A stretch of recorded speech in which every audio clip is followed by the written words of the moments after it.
Negotiation is an absolutely key skill. Everybody realizes that when big deals or major disputes are involved. But negotiation is also critical for dealing internally, dealing with people who you really need their wholehearted cooperation. And you have elements of command, you've got inducements, but you need their commitment. And negotiation is a key managerial tool for that. Also, with the pace of change increasing so quickly, whatever arrangements you've got in place, you really need to be able efficiently to renegotiate new agreements. And as business globalizes, and there's a great diversity of people on the other side of the table, different cultures, different genders, different company styles, your negotiation capacity is even stronger, even more important.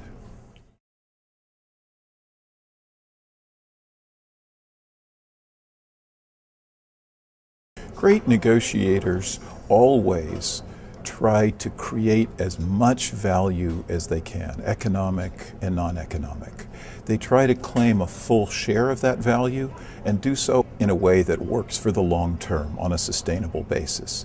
To create and claim value for the long term really requires acting in what we sometimes call three dimensions. The most familiar is tactics, and good tactics, moving from positions to underlying interests, building trust, active listening. We're familiar with these skills and they're critical. A second dimension is deal design, and that's the art and science of unlocking value from situations, whether it's a simple buy-sell agreement or a more complex trade with contingencies and risk-sharing provisions that has to play out over time. Deal design is critical as well. Less well understood and probably less well acknowledged, except by truly great negotiators, is the importance of setup. And these are the moves away from the table that make sure that you've got the right parties dealing with the right issues, having built up the right no-deal alternatives or walk-away alternatives, in some cases worsening those of the other side, and orchestrating the process in the most promising possible sequence. All of those elements, parties, no-deal options, sequence and process plan, are key. Great negotiators act away from the table so that they've got the most promising setup once they're in place. Now, there are many, many different forms of that. So if we think about the parties, an example I ran into recently involved a board of directors that had chosen a new CEO. Very private process. They provisionally chose a new CEO, but the deal depended on the compensation package. So the board members looked around and said, who do we have that's got lots of negotiating experience and really has the interests of the company at heart? And they focused on the inside general counsel. Great experience, very ethical. And so the board tasked the general counsel to go negotiate the compensation package with the CEO candidate. Now, that negotiation did not go well at all. And the question is why? Well, if you think about it, there were a couple of big problems with the setup. On the other side of the table was a very well-prepared CEO candidate with good advice. But most importantly, as the negotiation progressed, the inside general counsel realized that at the conclusion of this negotiation, which would almost certainly happen, the CEO candidate would be his boss. And so as your first act to grind down your new boss's compensation, it's probably a bad situation. Now, that was not a problem with tactics or deal design. That's a problem with the wrong party there. The board should have chosen somebody without that kind of conflict. And the wrong agent is frequently an issue of this kind. Other examples having to do with the sequence and the way things play out. A British company decided to sell off a division. They were going to sell it and get, they hoped, a good chunk of cash that they could use to fund higher strategic priorities. They looked around for natural buyers of this division, and it was pretty clear that an Australian company was the most promising candidate, the sort of natural buyer.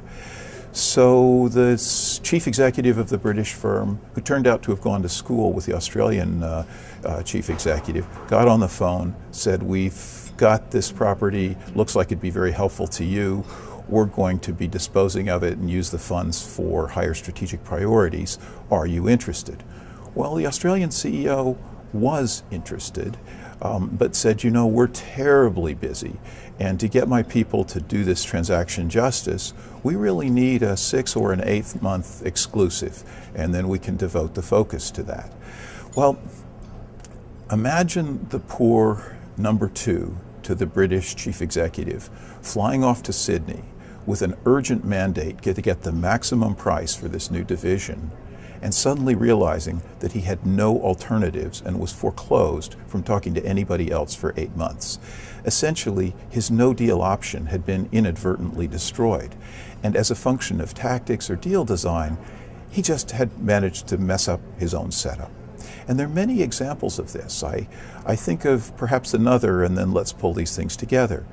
When Volkswagen and the chief executive was really bidding against BMW for Rolls-Royce. The bidding got significant. Unfortunately, the intellectual property, the name Rolls-Royce and some other elements, was actually owned by a third party who wouldn't talk to either Volkswagen or BMW. Volkswagen CEO did the deal, paid for Rolls-Royce, and only then turned to the negotiation with the intellectual property owner who owned the name Rolls-Royce and some key design elements. Imagine how that negotiation was set up. If you were redoing it, you'd reverse the sequence and have a very different kind of deal design. What I'm suggesting is that in many, many cases, you need to think away from the table. Have you got the right parties? How's the no-deal options? Has the sequence and basic process plan well thought out and put you in an advantageous as opposed to a disadvantageous situation? So setup, deal design, and tactics are all dimensions that you want working for you when you're trying to create as much value as you can, end up with a full share of that, and do it for the long term.